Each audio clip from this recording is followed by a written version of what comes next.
Today we're going to talk about if you are a cash home buyer and you are buying a home, what you need to look out for and what you need to do if you are a cash home buyer. Now, in a very competitive market that we have been in the last 4 years or so, where there's a very low inventory of homes and there's a high demand of home buyers with people presenting multiple offers, if you are a cash home buyer, you really can set yourself up in a good position to get your offer accepted over all other offers, because that home seller sees you as less of a risk because you are paying cash, which means that home seller can have a quicker close and they don't have to go through all the hassle of dealing with a mortgage lender. So if you are a cash home buyer, I commend you for setting yourself up in your life in a position to pay cash.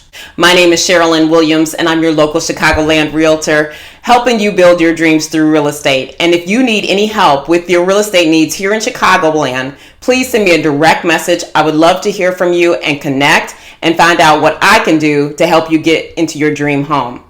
Also, if you like the information that I provide in this video, please don't forget to press the like button and subscribe to my channel so that this information can get out to more home buyers. Now, if you are a cash home buyer, the first thing you have to do is you have to show proof of funds that you have the money in an account, and your realtor will be able to help you with that, because when your realtor presents your offer to the listing agent and the home seller, they want to be sure that you have the money.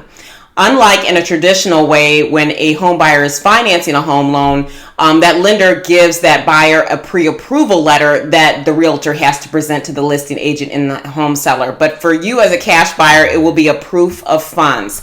Now, you can show proof of funds with a letter, or you can show online bank statements, or you can show that you've been approved for a line of credit. As long as it shows that you have that money in an account, you should be fine.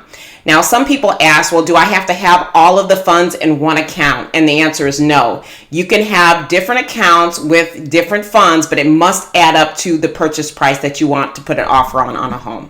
The second thing you want to do as a cash home buyer is you want to set yourself up with a real estate professional. Because you won't be working with a lender and taking out a loan, it's going to be more important than ever that you align yourself with a very good realtor who will be able to still negotiate a great deal for you. And although you're a cash buyer, their realtors can still negotiate and help you keep more money in your pocket.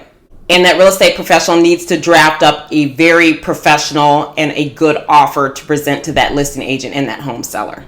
Your realtor will also be able to negotiate how much earnest money you should put down and present the best offer possible to that listing agent and to that home seller. So having a good realtor is still very important when you are a cash home buyer. Now, the traditional way, when you are a home buyer with a loan, that lender requires that you have an appraisal done on your home. But when you are a cash home buyer, it's not necessary to have an appraisal or a home inspection. But I'm going to tell you, in order to protect yourself, always have an appraisal and a home inspection done, even if you are a cash home buyer. And if you ever have a realtor tell you that, you know what, it's not necessary, you're a cash home buyer, don't worry about it, you need to run far away from that realtor and get you a new realtor, or you need to let that realtor know, yes, I will be having a home inspection and appraisal. By having that appraisal, it lets you know that you're not paying more for a home than what it's worth. And with the home inspection, you just want to protect yourself in case there are any major issues going on with that home, and which can cause, great expense later on if you don't know about that. So always have the home inspection and the appraisal done no matter what.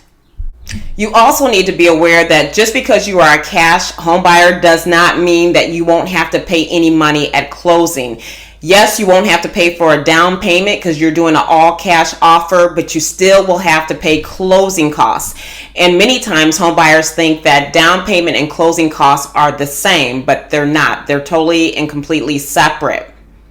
You will have to pay closing costs, which are the fees that you pay at closing, such as prepaid taxes. You may have to pay an attorney fee, the title insurance fee, your deed. There's lots of fees associated with the closing, and the escrow company or the title company will give you a list of those fees so you can be aware of that. So you want to be sure that you just don't have money for the purchase price of the home, but have some money and funds set aside for your closing costs as well.